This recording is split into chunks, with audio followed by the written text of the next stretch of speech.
नमस्कार, स्वागत है राज्यसभा टीवी में। आपके साथ मैं हूं अभिलाषा पाठक। आइए शुरुआत करते हैं इस वक्त की हेडलाइंस के साथ। पिछले 5 साल आवश्यकताओं को पूरा करने का काम, अगले 5 साल आकांक्षाओं को पूरा करने का समय। राज्यसभा टीवी के एक्सक्लूसिव इंटरव्यू में प्रधानमंत्री नरेंद्र मोदी ने कही बात। पूरा इंटरव्यू देखिए आज रात 9 बजे।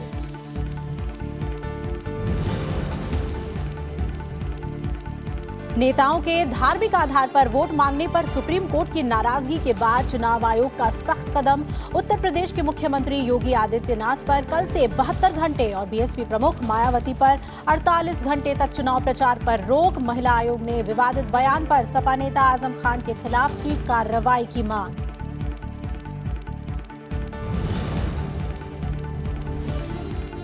राफेल मामले में कोर्ट की अवमानना को लेकर कांग्रेस अध्यक्ष राहुल गांधी से सुप्रीम कोर्ट ने 22 अप्रैल तक मांगा जवाब। सुप्रीम कोर्ट की टिप्पणी को गलत तरीके से पेश करने का आरोप। बीजेपी ने कहा राहुल गांधी के झूठ का हुआ पर्दाफाश, मांगे माफी।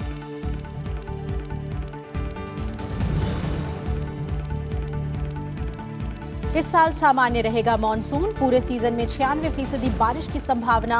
मौसम विभाग ने जारी किया पहला अनुमान, अल नीनो का कम रहेगा असर।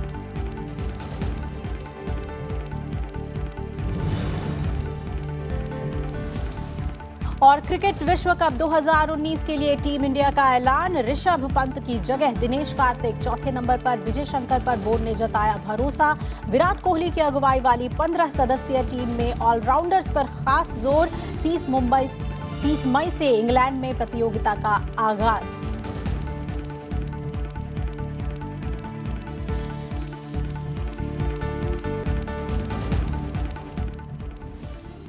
प्रधानमंत्री नरेंद्र मोदी ने कहा है कि उन्होंने 2014 के बाद 5 साल देश की आवश्यकताओं को पूरा करने का काम किया है। अब अगले 5 साल देश की आकांक्षाओं को पूरा करने के लिए है।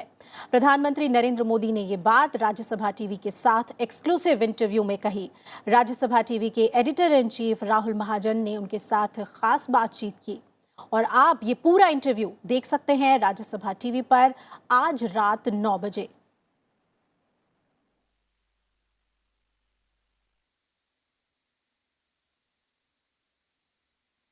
आइए तो 9 बजे आज आप ये खास इंटरव्यू देख सकते हैं, प्रधानमंत्री नरेंद्र मोदी का एक्सक्लूसिव इंटरव्यू।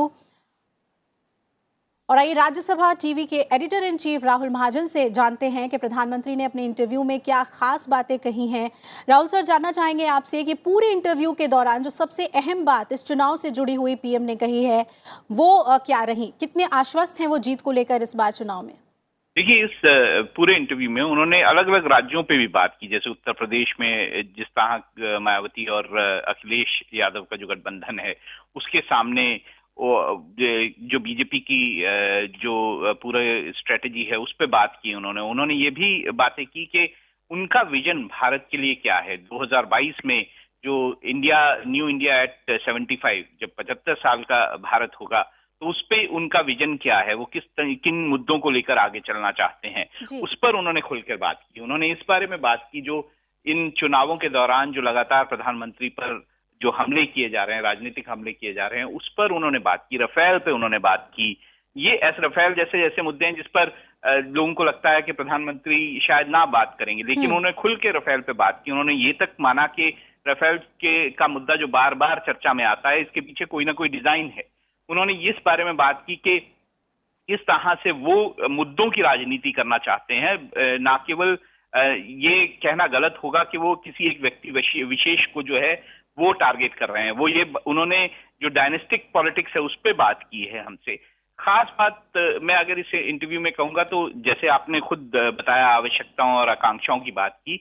उन्होंने मिडिल क्लास, भारतीय मिडिल क्लास, जो कि वो मानते हैं कि जिसके लिए बहुत कुछ नहीं किया जा सका है, उन्होंने इस इंटरव्यू में ये कहा कि वो किस तरह से भारतीय जो मिडिल क्लास है उसके लिए चीजें करना चाहते हैं आने वाले समय में।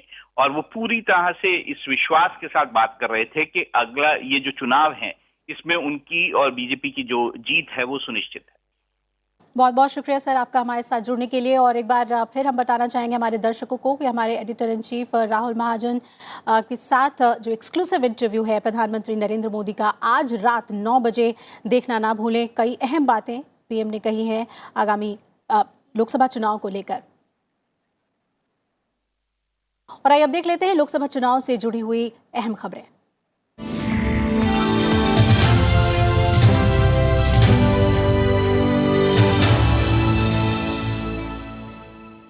लोकसभा चुनाव के लिए दूसरे और तीसरे दौर के लिए चुनाव प्रचार चरम पर है और बीजेपी, कांग्रेस समेत दूसरे दल अपने अपने उम्मीदवारों के चुनाव प्रचार में जुटे हुए हैं। बीजेपी अध्यक्ष अमित शाह और कांग्रेस अध्यक्ष राहुल गांधी ने आज गुजरात में चुनावी रैली की है। वहीं समाजवादी पार्टी के अध्यक्ष अखिलेश यादव और बीएसपी प्रमुख मायावती ने उत्तर प्रदेश में अपने गठबंधन के लिए वोट मांगे। विभिन्न दलों के नेता मतदाताओं को लुभाने में कोई कोर कसर नहीं छोड़ रहे हैं।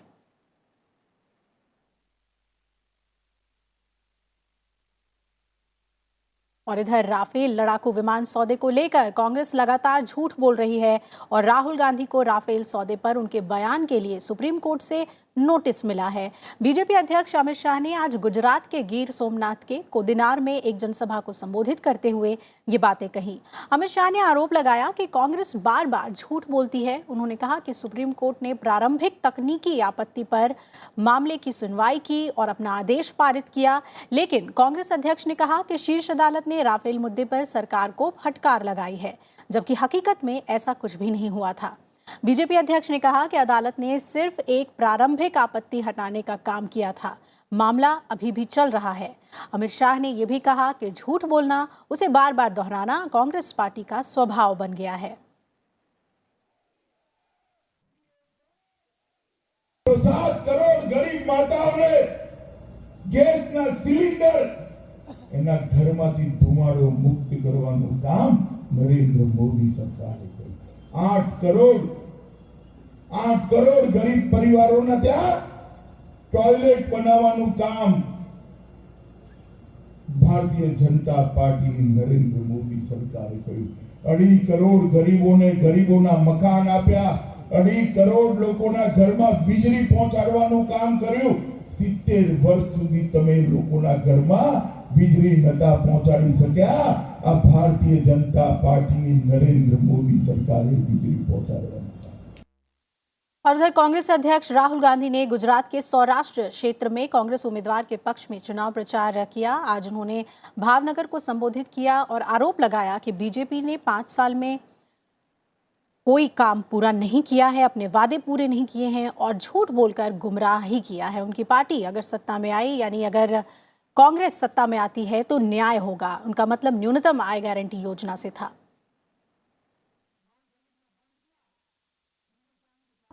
झूठा सच्चाई है, हिंदुस्तान की सरकार 20% गरीब लोगों के बैंक अकाउंट में 3,60,000 रुपए 5 साल के डाल सकती है।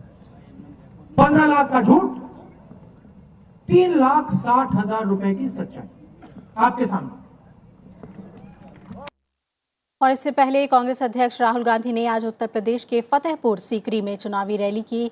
इस मौके पर उन्होंने केंद्र की बीजेपी सरकार पर वादा खिलाफी करने का आरोप लगाया और कहा कि रोजगार, किसानों और अर्थव्यवस्था के मुद्दे पर सरकार वादे पूरे करने में विफल रही है। उन्होंने न्याय योजना का जिक्र करते हुए कहा कि कांग्रेस सत्ता में आती है तो हर गरीब को साल में 72,000 रुपए मिलेंगे। रैली में कांग्रेस महासचिव प्रियंका गांधी वाड्रा भी मौजूद थी। और आप देख सकते हैं कि प्रियंका गांधी वाड्रा भी राहुल गांधी के साथ मौजूद थी। खासतौर पे न्याय योजना को लेकर राहुल गांधी बोले। उन्होंने कहा कि हर गरीब को साल में 72,000 रुपए मिलेंगे और बीजेपी ने जितने वादे किए थे उसे पूरा करने में वो विफल रही है। रोजगार, किसानों और अर्थव्यवस्था के मुद्दे पर खासतौर पे उन्होंने निशाना साधा बीजेपी सरकार पर।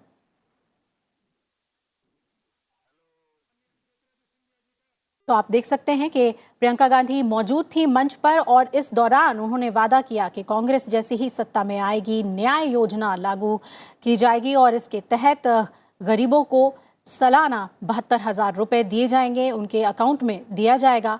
और केंद्र सरकार पर निशाना साधते हुए उन्होंने कहा कि जितने भी वादे किए उसे पूरा करने में विफल रही है सरकार, चाहे वो रोजगार का मसला हो, किसानों का मसला हो या फिर देश की अर्थव्यवस्था। बीजेपी सरकार हर मसले पर विफल रही है और अब अगर कांग्रेस सत्ता में आती है तो अपने सभी वादों को पूरा करेगी। और न्याय योजना को लेकर खास तौर पर राहुल गांधी ने उम्मीद बनाई जनता के बीच और कहा कि कांग्रेस के सत्ता में आते ही गरीबों के दिन जो हैं वो बदल जाएंगे। और इस दौरान उनके साथ प्रियंका गांधी भी स्टेज पर मौजूद थी। दूसरी तरफ बीएसपी प्रमुख मायावती ने उत्तर प्रदेश के अलीगढ़ में रैली को संबोधित किया। उन्होंने कहा कि गठबंधन की ताकत लगातार बढ़ रही है, जिससे विरोधियों में बेचैनी है। मायावती ने लोगों को कांग्रेस और बीजेपी के लुभावने वादों से सावधान रहने को कहा। वे अन्य और पार्टियों की जो भी यहाँ सरकारें रही हैं तो वे देश वे आम जनहित के मामलों में ज्यादातर विफल ही साबित हुई हैं, जिन्हें अब आप लोगों को भी इस चुनाव में या केंद्र की सत्ता में किसी भी कीमत पर आसीन नहीं होने देना है, जिनको आप लोग कई बार आजमा भी चुके हैं। हालांकि सत्ता प्राप्त करने के लिए यहाँ सभी विरोधी पार्टियां किस्म किस्म के साम दाम दंड भेद आदि हथकंडे इस्तेमाल करने की भी पूरी कोशिश करेंगी, जिनसे आप लोगों को इस चुनाव में भी हर मामले में व हर स्तर पर काफी ज्यादा सावधान रहना है। समाजवादी पार्टी अध्यक्ष अखिलेश यादव ने आज उत्तर प्रदेश के कासगंज और मुरादाबाद में चुनाव प्रचार किया। उन्होंने कांग्रेस और बीजेपी पर हमला बोलते हुए कहा कि सपा बसपा और लोकदल का गठबंधन महापरिवर्तन के लिए हुआ है। उन्होंने कहा कि रैली में आई भीड़ को देखकर लगता है कि पार्टी को दूसरे दौर में भी भरपूर समर्थन मिलेगा।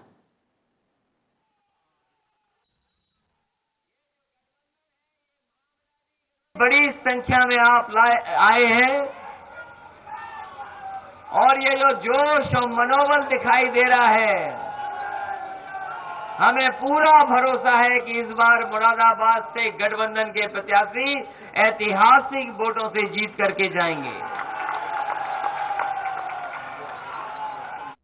आचार संहिता के उल्लंघन के मामले में चुनाव आयोग ने सख्त कदम उठाया है। चुनाव आयोग ने उत्तर प्रदेश के मुख्यमंत्री योगी आदित्यनाथ और बहुजन समाज पार्टी प्रमुख मायावती के प्रचार करने पर कल से रोक लगा दी है। अब योगी आदित्यनाथ कल सुबह 6 बजे से अगले 72 घंटे तक चुनाव प्रचार नहीं कर पाएंगे। वहीं मायावती के लिए 48 घंटे तक ये रोक लागू रहेगी। इस दौरान दोनों नेता रैली, प्रेस कॉन्फ्रेंस नहीं कर पाएंगे, साथ ही सोशल मीडिया का इस्तेमाल भी नहीं कर पाएंगे। दोनों नेताओं पर चुनाव प्रचार के दौरान धार्मिक आधार पर बयानबाजी का आरोप है, जिसका संज्ञान लेते हुए ये कार्रवाई चुनाव आयोग की ओर से की गई है।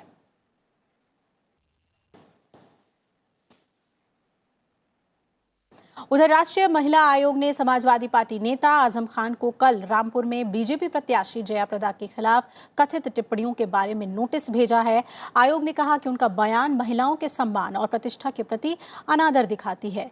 बीजेपी ने समाजवादी पार्टी के वरिष्ठ नेता मुलायम सिंह यादव से कहा है कि वो इस मामले में मूक दर्शक न बने।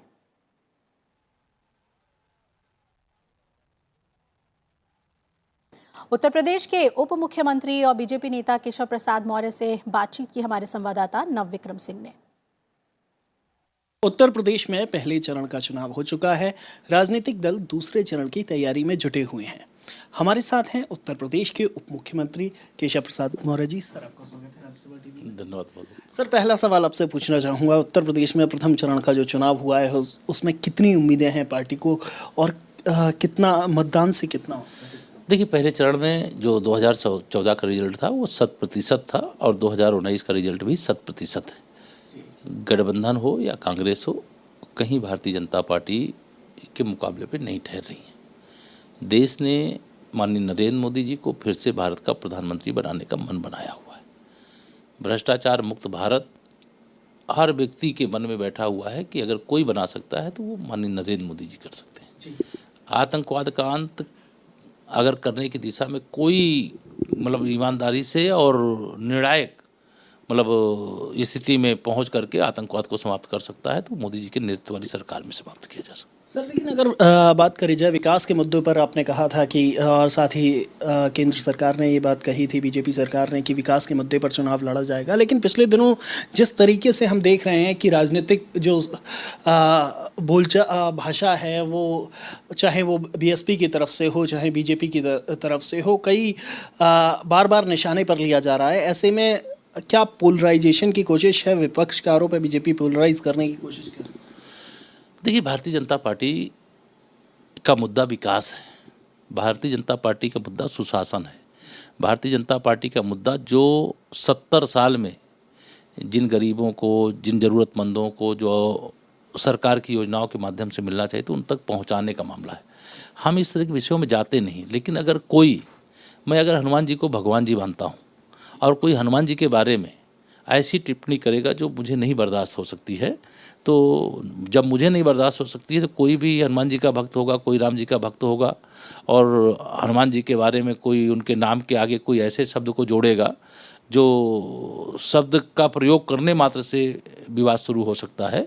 तो ऐसा विवाद करने वालों के खिलाफ आयोग को गंभीरता से संज्ञान लेकर के कठोरता से कार्रवाई करना चाहिए।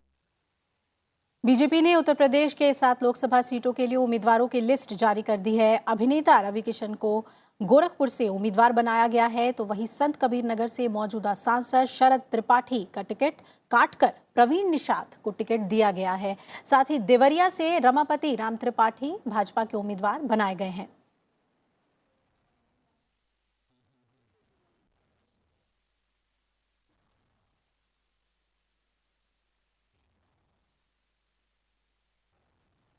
और एक बार फिर बात कर लें आज चुनाव प्रचार की, तो गुजरात में बीजेपी और कांग्रेस ने अपना पूरा दम लगाया है। आइए रुक कर लेते हैं हम गुजरात का। रविंद्र शौरान मेरे सहयोगी वहां मौजूद हैं अहमदाबाद में। रविंद्र, जानना चाहेंगे आपसे किस तरह का चुनाव प्रचार आज वहां देखने को मिला, खास तौर पर जो वीवीआईपी मूवमेंट्स हुए हैं बीजेपी और कांग्रेस की तरफ से।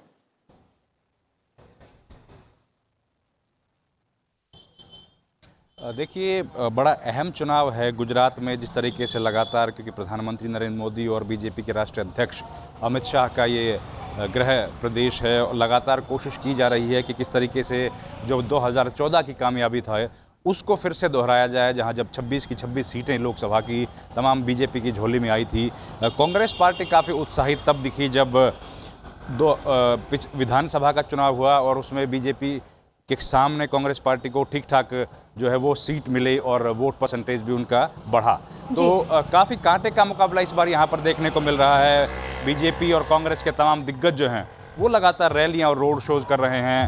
हम लोग जिस लोकसभा क्षेत्र में खड़े हैं, बीजेपी के राष्ट्रीय अध्यक्ष अमित शाह वहाँ से चुनाव लड़ रहे हैं और लगातार कोशिश की जा रही है कि किस तरीके से गुजरात का जो विकास हुआ है, गुजरात का मॉडल था, उसको 2014 में जन जन तक पहुंचाने की कोशिश की गई थी बीजेपी की तरफ से।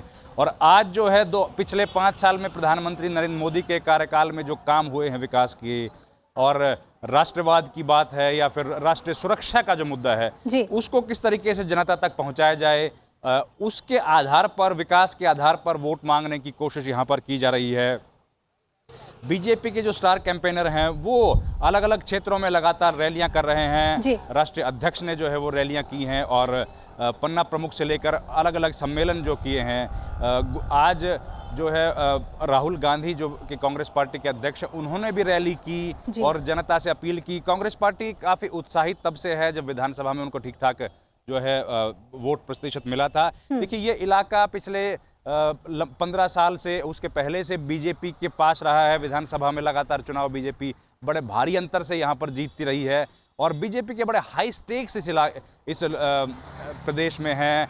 प्रधानमंत्री लगातार कोशिश कर रहे हैं कि पिछली बार जिस तरीके से 26 की 26 सीटें जीती थी वो दोबारा से जीती जाएं और गुजरात के विकास का जो मॉडल था, जिसकी वजह से पूरे देश में उन लोगों को 2014 में कामयाबी हासिल हुई थी, उसको एक बार फिर से दोहराया जाए। इसके लिए बड़े नेता लगातार यहाँ पर कार्यक्रम बना रहे हैं और हर क्षेत्र में, गांव देहात से लेकर व्यापारी और कर्मचारी तक सबको अपनी बातों को पहुंचाने की कोशिश यहाँ पर चलिए की रविंद्र, जा आप रही है। नजर अभिलाषा। बनाए रखें और हम लौटेंगे आपके पास इलेक्शन अपडेट के लिए। फिलहाल बहुत बहुत शुक्रिया आपका अहमदाबाद से हमारे साथ जुड़ने के लिए। और जैसा कि रविंद्र बता रहे थे, गुजरात गृह राज्य है प्रधानमंत्री का, बीजेपी अध्यक्ष अमित शाह का, तो जाहिर तौर पर सबसे ज़्यादा उम्मीदें, उनकी प्रतिष्ठा बीजेपी की वहाँ लगी हुई हैं और कांग्रेस ने भी कोई कमी नहीं छोड़ी है प्रचार में। बढ़ते हैं आगे। सुप्रीम कोर्ट ने चुनाव के दौरान अपनी रैलियों में धार्मिक आधार पर वोट मांगने वाले नेताओं पर कार्रवाई न करने को लेकर चुनाव आयोग की सीमित शक्तियों को लेकर नाराजगी जताई है। चीफ जस्टिस की अगुवाई वाली बेंच ने चुनाव आयोग के प्रतिनिधियों से मंगलवार को कोर्ट में पेश होने को कहा है। सुप्रीम कोर्ट ने ये याचिका की सुनवाई करते हुए ये तमाम बातें कही और इस याचिका में उन दलों के खिलाफ कार्रवाई की मांग की गई थी जिनके नेता धर्म और जाति के आधार पर चुनाव में वोट मांगते हैं। 60 के दशक से बंगाल के जिस नक्सल बाड़ी से नक्सली मूवमेंट निकला और जिसे लेफ्ट का गढ़ माना जाता रहा है, वहां अब बदलाव की बयार बह रही है। दार्जिलिंग लोकसभा सीट के तहत आने वाले नक्सलबाड़ी में लोग अब ऐसी सरकार या नेता की बात कर रहे हैं जो उन्हें रोजगार दें और विकास करें। अब नक्सल विचारधारा की यहां कोई चर्चा नहीं है। दार्जिलिंग की तराई में और नेपाल सीमा से सटा है नक्सलबाड़ी, जिसका जिक्र आते ही एक हिंसक आंदोलन की तस्वीर उभरती है, जहां किसानों के आंदोलन को माओवाद का रूप दे दिया गया था। लेकिन आज उसी के जन्म स्थान में कोई नाम लेने वाला नहीं है। नक्सलबाड़ी में अब लोग विकास और रोजगार को बड़ा मुद्दा मानते हैं। दार्जिलिंग के तहत आने वाला नक्सलबाड़ी विधानसभा क्षेत्र अब पूरी तरह बदल चुका है। अब ये वो दौर नहीं है जब 1967 में यहाँ हिंसक आंदोलन हुआ था। नक्सलबाड़ी नाम का सिर्फ नक्सलबाड़ी है और यहाँ पर जनजीवन बिल्कुल सामान्य लोगों की तरह है। लेकिन नक्सलबाड़ी में लोग विकास की राह देख रहे हैं, साथ ही बिजली, सड़क, पानी यहाँ पर भी मुद्दा है। और नक्सलबाड़ी में अब इन 7 जो माओवादी आंदोलन वाले जो नेता थे, जो उनके प्रवर्तक थे, उनको छोड़कर अब कोई भी और निशान यहाँ पर नजर नहीं आता। हम लोग क्या सोचेंगे, अब जो अच्छा विचार होगा उसी को वोट देंगे। हम लोग तो मैंने रोजी रोटी का लिए बहुत तकलीफें करता है। नक्सलबाड़ी तो अभी तो ऐसी हालत सब ठीक ही है, कोई ये नहीं है। और सब लड़का सबका अगर नौकरी मिल जाए, ये तो सबसे अच्छा है। लोकसभा चुनावों के बीच नक्सलबाड़ी की जुदा तस्वीर दिख रही है। सीपीएम का गढ़ रहे नक्सलबाड़ी में रामनवमी के विशाल जुलूस को देखकर यहाँ के बदलते प्रभाव को साफ महसूस किया जा सकता है। माहौल क्या देखेंगे अभी? माहौल देखिए, अभी राजनीति में चल रहा है तृणमूल और बीजेपी, दोनों का चल रहा है टक्कर। दूसरा तो कांग्रेस या सीपीएम से किया। दार्जिलिंग में वैसे तो 2009 और 2014 के लोकसभा चुनाव में बीजेपी को जीत मिली थी, लेकिन अब तक यहाँ की 7 विधानसभा में किसी पर बीजेपी को सफलता नहीं मिली। 3 पहाड़ी सीटों पर जहाँ गोरखा राजनीतिक दल, वहीं तराई की 4 सीटों पर लंबे वक्त से सीपीएम जीत दर्ज करती रही है। जो वामपंथ और कांग्रेस उसका एक गढ़ हुआ करता था, उसको यहाँ पर दक्षिणपंथ यानी बीजेपी से एक चुनौती मिलती हुई जरूर दिख रही है। और नक्सल जो बाड़ी है वो निश्चित तौर पर यहाँ पर कहीं ना कहीं एक उसका बीजेपी का यहाँ पर बढ़ता हुआ प्रभाव महसूस जरूर किया जा सकता है। नक्सलबाड़ी में संतोष के साथ पंचानन मिश्रा, राज्यसभा टीवी।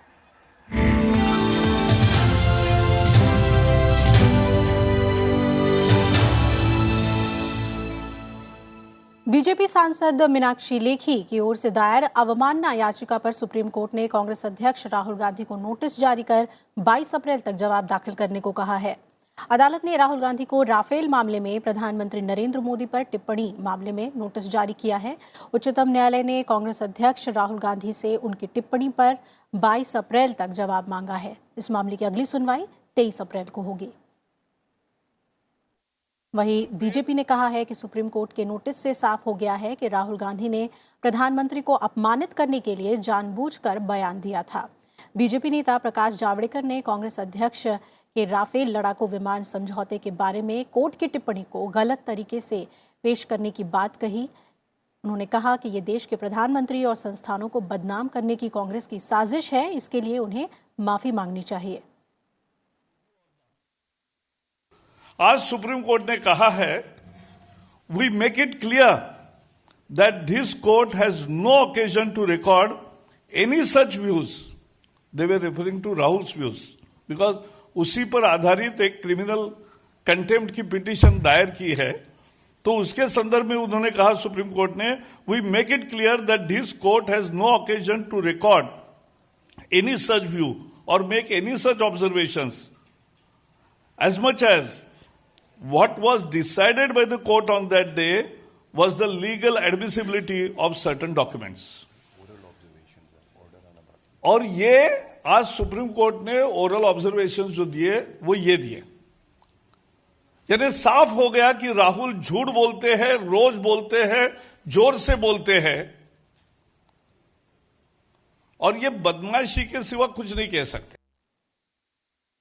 राजनीतिक दलों को सूचना का अधिकार आरटीआई के दायरे में लाने को लेकर दायर याचिका पर सुप्रीम कोर्ट ने केंद्र सरकार और चुनाव आयोग को नोटिस जारी किया है। सुप्रीम कोर्ट ने इलेक्शन कमीशन और सरकार से इस पर अपना जवाब देने को कहा है। दायर याचिका में सुप्रीम कोर्ट से मांग की गई है कि देश के सभी प्रमुख राष्ट्रीय और क्षेत्रीय राजनीतिक दलों को आरटीआई के भीतर लाने को लेकर आदेश दिया जाए, जिससे उनकी जवाबदेही तय हो।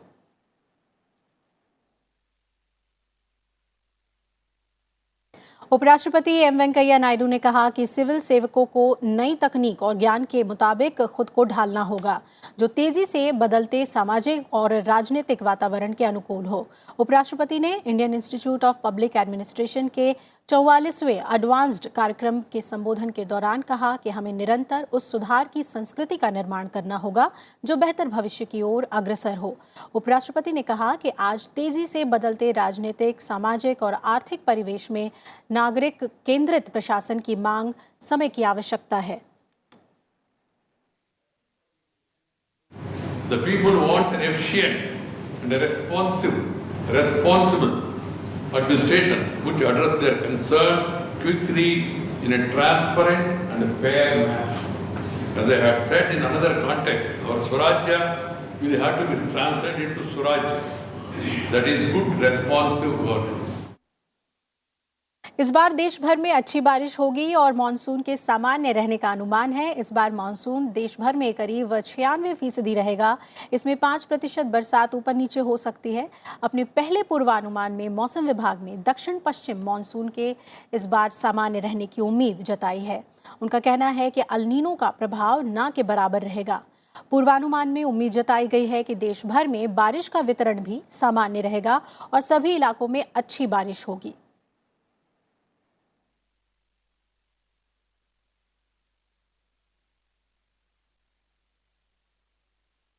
अप्रैल के महीने में सभी को मॉनसून प्रेडिक्शन के बारे में आईएमडी से सभी को इंतज़ार रहता है। इसी के साथ हमारे साथ जुड़ रहे हैं आईएमडी के senior scientist doctor M Mahapatra sir.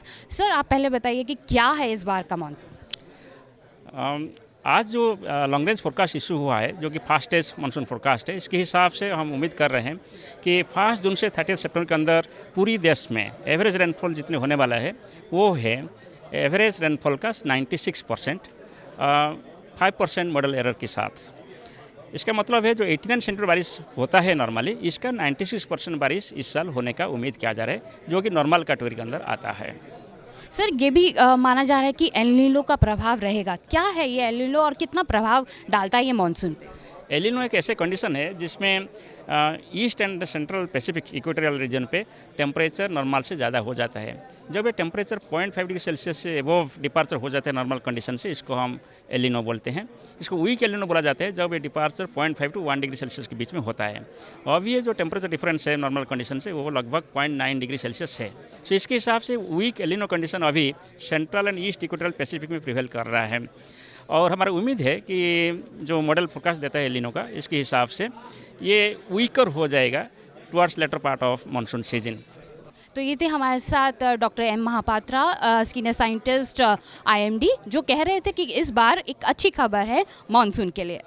Camera person Shridhar के साथ अरुण ठाकुर, राज्यसभा टीवी। और बात करते हैं क्रिकेट की। इंग्लैंड में होने वाले विश्व कप 2019 के लिए बीसीसीआई ने आज टीम इंडिया का ऐलान कर दिया है।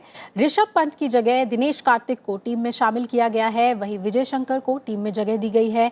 15 सदस्यीय टीम की कमान संभालेंगे कप्तान विराट कोहली और उप कप्तान होंगे रोहित शर्मा। टीम में शिखर धवन, केएल राहुल, केदार जाधव को बल्लेबाज के तौर पर जगह मिली है।